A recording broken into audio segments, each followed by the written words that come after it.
మీకు తిని కూర్చుంటే ఏమీ తోచడం లేదు కదా. నా కొడుకు బతుకుతో చతుర్లాడుతున్నారు చతుర్లు.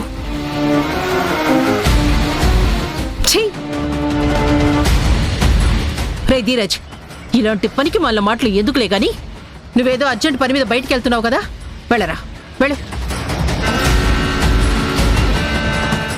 అయ్యా, మేమేం చతుర్లాడుతున్నాం? వాడి నిర్ణయానికి సపోర్ట్ చేస్తున్నాం. యూత్ ని ప్రోత్సహించాలి కదా, లేకపోతే నిరాశపడిపోతారు. అందుకే నీ కొడుకు నిర్ణయానికి గాని నీ నిర్ణయానికి గాని సపోర్ట్ చేయడానికి మేము ఉన్నామని గుర్తు చేస్తున్నాం. అంతే. అపార్థం చేసుకోకు, అన్యథా భావించుకో, మిస్అండర్స్టాండింగ్ చేసుకోకు. మా సహకారం ఎల్లవేళలా నీ కొడుకు నిర్ణయాలకి తోడుగా ఉంటుంది. ఓకేనా? మర్చిపోకే.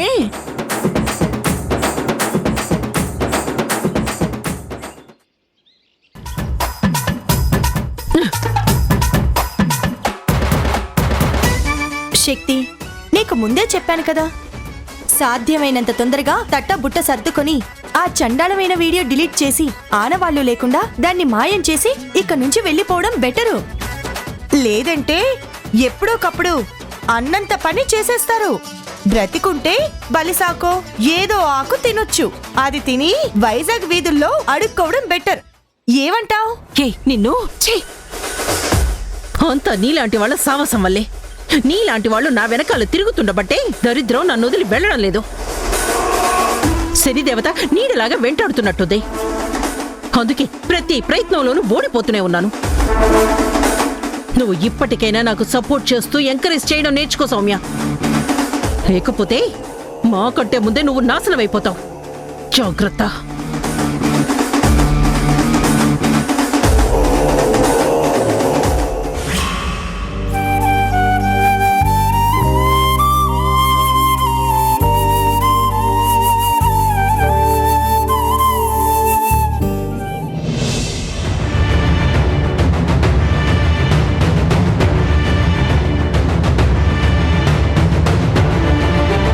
తీసుకోవద్దునా?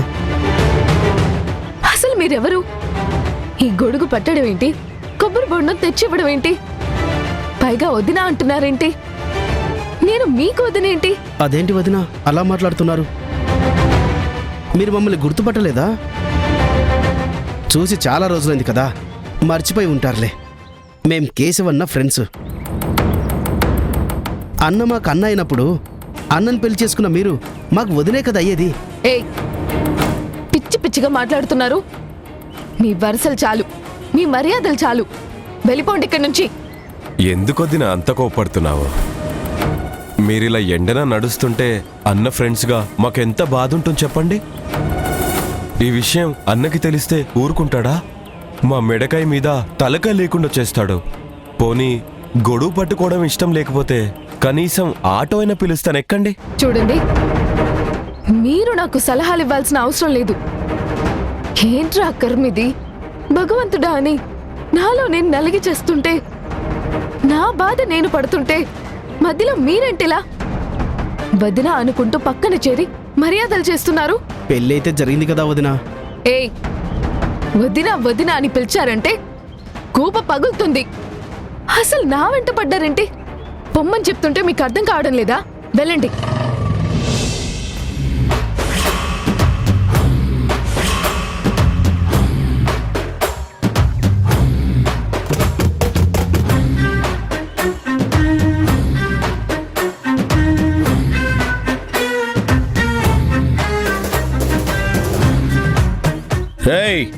ఇక్కడేం చేస్తున్నారో?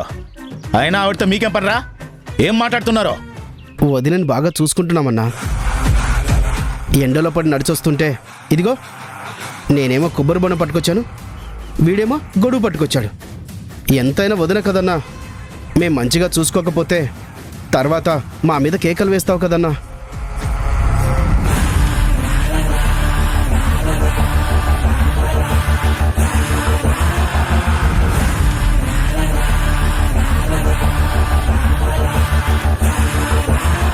ఏంట్రా వదినా అని మాట్లాడుతున్నారు?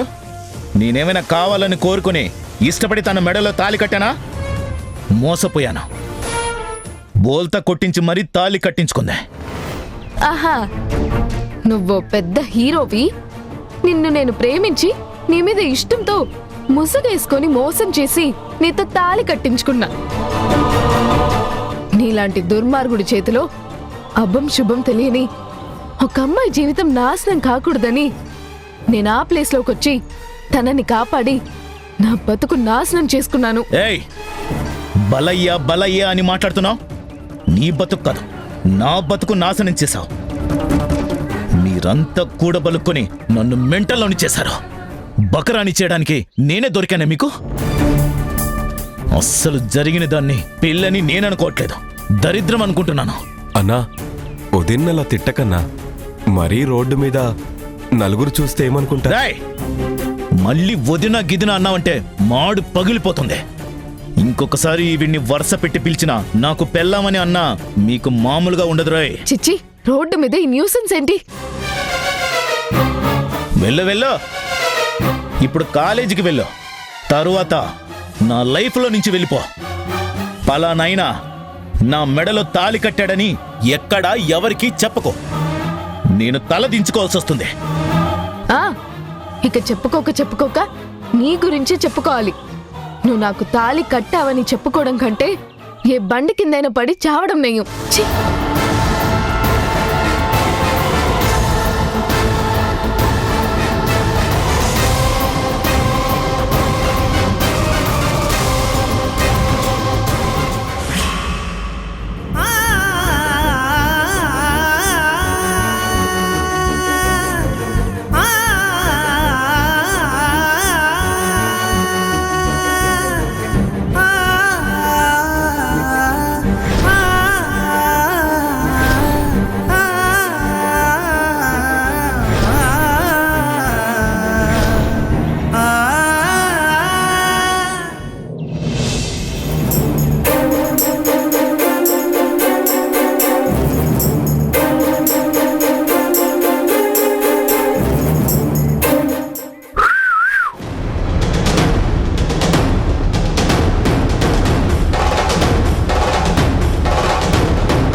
ప్రతివాడు ఒక రకంగా చూస్తున్నాడు.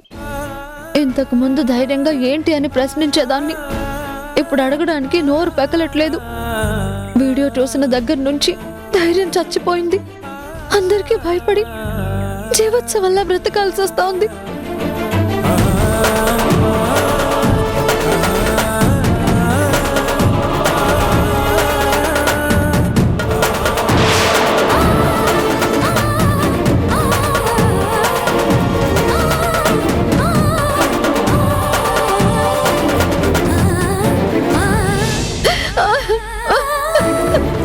ధరణి, ధరణి, ఏమైంది ధరణి? ఎందుకిలా ప్రతి చిన్నదానికి ఏడుస్తావు? ఏడ్చెచ్చి నీ కళ్ళు ఎలా అయిపోయాయి చూడు. నువ్వు ఇలా బాధపడుతుంటే నేను తట్టుకోగలనా? నీ బాధ నా బాధ కాదా? నీకంటే ఎక్కువ నేను బాధపడుతున్నాను ధరణి. నీ విచారం నా విచారం, నీ కన్నీళ్ళు నా కన్నీళ్ళు. నువ్వు వేరే ఎవరో కాదు ధరణి. నాలో ఉన్నావు, నా లైఫ్లో ఉన్నావు. ఆ మాటలన్నీ పక్కన పెట్టు ధీరజ్. నాకు ఇప్పుడు ఆ మాటలన్నీ వినబడ్డం లేదు. వినిపించుకోవాలని అనిపించడం లేదు. ఏదో తెలియని భయం గుండె దడదడ కొట్టుకుంటుంది. ఆ వీడియో తలుచుకుంటేనే భయం వేస్తుంది. అది ఏ క్షణాన్ని ఎవరి కంట పడుతుందా? ఎవరు నన్ను అసహ్యంగా చూస్తారా? నా క్యారెక్టర్ని తప్పుగా అంచనా వేసి అసహ్యించుకుంటారని బాధపడుతున్నాను. అందులో ఆ వీడియో గురించి నాన్నకి తెలిసినా ఎలా ఉంటుందో ఒక్కసారి ఆలోచించు. నన్ను సహిస్తారా? దగ్గరికి రానిస్తారా? వీడియో గురించి నాన్నకి తెలిసినా, నా కన్న తల్లిదండ్రులకు తెలిసినా ఎలా ఉంటుందో ఒక్కసారి ఆలోచించు.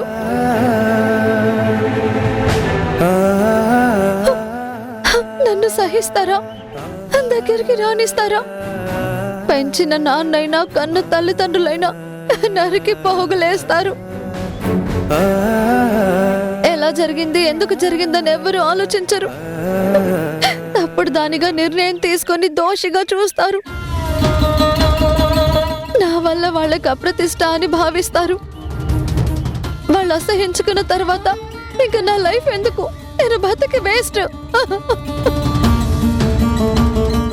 అలా ఏం జరగద్దని నువ్వు అనవసరంగా భయపడుతున్నావు. ఆ వీడియో ఎవరికి లీక్ అవ్వదు.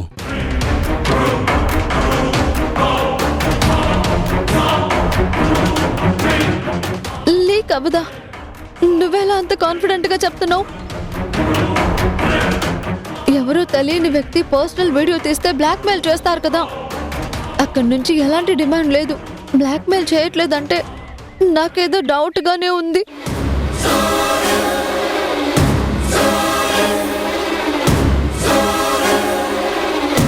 కరెక్టే కదా, నువ్వు చెప్పేది 100% కరెక్ట్ ధరణి. వీడియో పంపించి కామ్గా ఎందుకుంటాడు? బ్లాక్మెయిల్ చేయాలి కదా. ఏ బెనిఫిట్ ఆశించకుండా నీకెందుకు ఆ వీడియో పంపిస్తాడు? అసలు నేను ఇప్పటిదాకా ఈ పాయింట్ ఎలా మిస్ అయ్యాను? ఛ! పెద్ద ఫూల్ని. నీ బాధలో పడి ఆ విషయమే మర్చిపోయాను. వాడు బెదిరించడం లేదు, బ్లాక్మెయిల్ చేయడం లేదు. అసలు అతని ఉద్దేశం ఏమై ఉంటుందనే కదా నా భయం అంతా. అది కరెక్టే. ఎప్పుడు ఏం చేస్తాడో చెప్పలేం కదా. వాడి దగ్గర వీడియో ఉంది, ఖచ్చితంగా దాన్ని ఆయుధంగా వాడుకుని తిరుగుతాడు. వాడు ఎప్పుడైనా బ్లాక్మెయిల్ చేయొచ్చు. బ్లాక్మెయిల్ చేస్తే మాత్రం ప్రాబ్లం పెద్దదవుతుంది. మనిద్దరం కూడా ఇబ్బందుల్లో పడతాం ధరణి.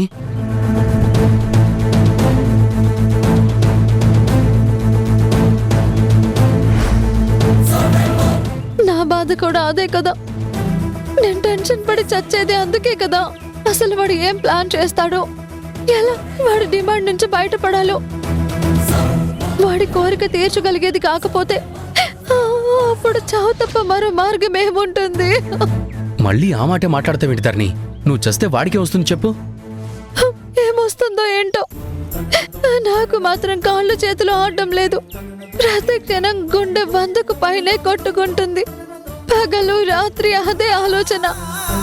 రాత్రి నిద్ర ఉండదు, పగలు మనశ్శాంతి ఉండదు. ఎంతసేపు ఆ ఆలోచనే. ప్రతి క్షణం నాకు వీడియో వీడియో అని రివీల్ అవుతూనే ఉంది. ఎవరు నా వంక మామూలుగా చూసినా నాకెందుకు అనుమానం కలుగుతుంది. నా మీద నాకే అసహ్యం కలుగుతుంది. ప్రతి వాళ్ళు నా వీడియో చూసి నా మొహం చూస్తున్నారా, నన్ను అసహించుకుంటున్నారా, కొడుతున్నారా అని టెన్షన్ పడి చేస్తున్నాను. బయటికి రావాలన్న మనసు రావడం లేదు.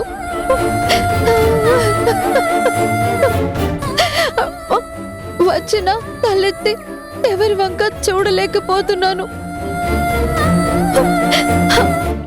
ఎలా ధీరజ్, ఎలా చెప్పు?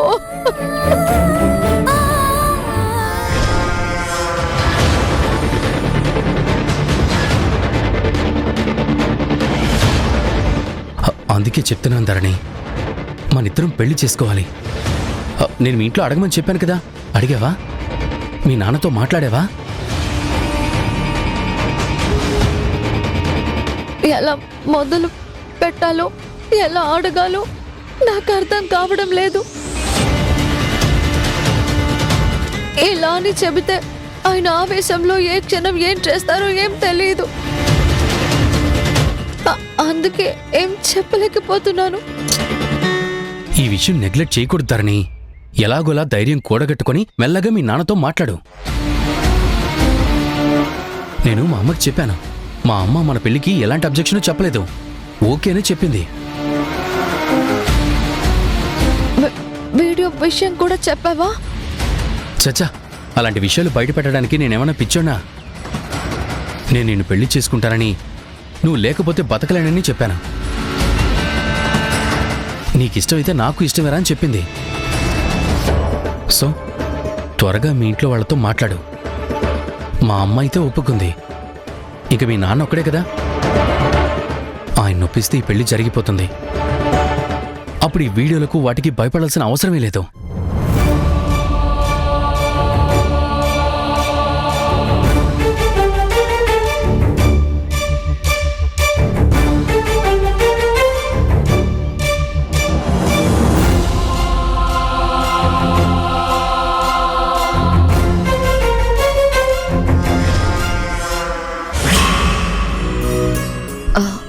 నమస్కారం లాయర్ గారు.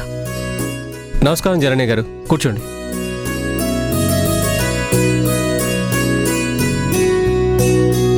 చెప్పండి. మరేం లేదు సార్, నా కూతురి బతుకు ప్రమాదంలో పడింది. అది నా కన్ను కూతురు కాకపోయినా చాలా గారాబంగా నా గుండెల్లో పెట్టుకుని చాలా అపురూపంగా పెంచుకున్నాను.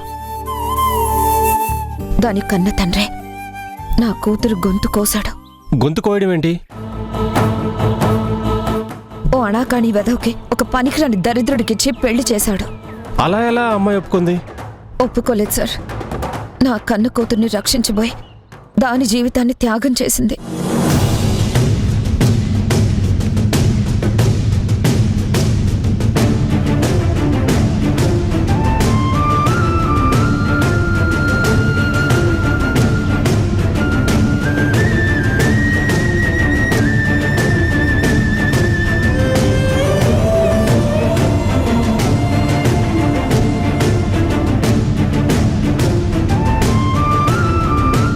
ఇదండి జరిగింది. అసలు నా మధుకి ఆ కేశవ్కి నక్కకి నాగలోగానికి ఉన్నంత తేడా ఉంది. వాడిది నీచమైన బుద్ధి, దీనివి ఉన్నతమైన ఆలోచనలు. అందుకే ధరణి జీవితం రక్షించడం కోసం తన జీవితాన్ని పణంగా పెట్టింది. తన భవిష్యత్తుని తన చేతులతోనే నాశనం చేసుకుంది. వాడితో కాపురం అంటే నరకంలో చస్తూ బ్రతకడమే. నా కూతురు జీవితం వాడి చేతుల్లో పడి నలిగిపోవడం నేను చూడలేను. అది తొందరపడి ఏదైనా తప్పు నిర్ణయం తీసుకుంటే కనకపోయినా కడుపు శోకంతో నేను బాధపడాల్సి వస్తుంది. ఎలా అయినా సరే దాన్ని ఆ నరకం నుంచి బయటపడేయాలి. అంటే ఒకరికి ఇష్టం లేకుండా ఒకరు పెళ్లి చేసుకున్నారు, అంతే కదా దీని సారాంశం? అవును సార్. వాళ్ళిద్దరికీ పెద్ద పరిచయం కూడా లేదు. పైగా మధుకి అస్సలు ఇష్టం లేదు. వాడు మంచివాడు కాదనే కదా ధరణిని తప్పించింది. తప్పని పరిస్థితుల్లో తను ఆ స్థానంలో ఉండాల్సి వచ్చింది. సార్, ఆ పెళ్లి రద్దు చేసే అవకాశం ఏమైనా ఉందంటారా? దీన్ని ఎలా అయినా క్యాన్సిల్ చేయొచ్చా? Chance is there. Marriage annulment case కింద క్యాన్సిల్ చేయొచ్చు. వాళ్ళిద్దరూ యాక్సిడెంటల్గా మా పెళ్లి జరిగింది, మేము రిలేషన్లో ఉండాలనుకోవడం లేదు, మాకు ఒకరి మీద ఒకరికి ఇష్టం లేదు, భార్యాభర్తలుగా అస్సలు బతకలేము, మేము విడిపోవడానికి సిద్ధంగా ఉన్నాం, ఈ పెళ్లి మా మనసుకు నచ్చడం లేదని మనస్ఫూర్తిగా సంతకం పెడితే ఈ పెళ్లిని క్యాన్సిల్ చేయొచ్చు. కోర్టు ఈ మ్యారేజ్ని ఎన్యూల్మెంట్ కేసు కింద క్యాన్సిల్ చేస్తుంది. మీరు వాళ్ళని ఒప్పించే పనిలో ఉండండి. అలాగే సార్, తప్పకుండా. మధుతో మీరు చెప్పిన విషయాలన్నీ క్లియర్గా చెప్తాను.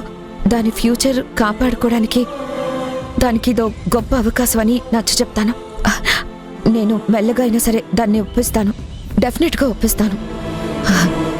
ఓకే సార్, వెళ్ళొస్తాను. సరే అమ్మా.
నీకు పెళ్ళైందా?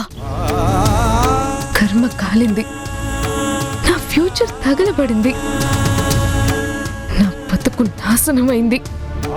ఏమైందే? అసలేం జరిగింది? సడన్ గా ఎవరికి తెలియకుండా నీ పెళ్ళవడం ఏంటి? ప్లీజ్ ఏం జరిగిందో చెప్పు. ఎవరితో పెళ్ళయిందో చెప్పు.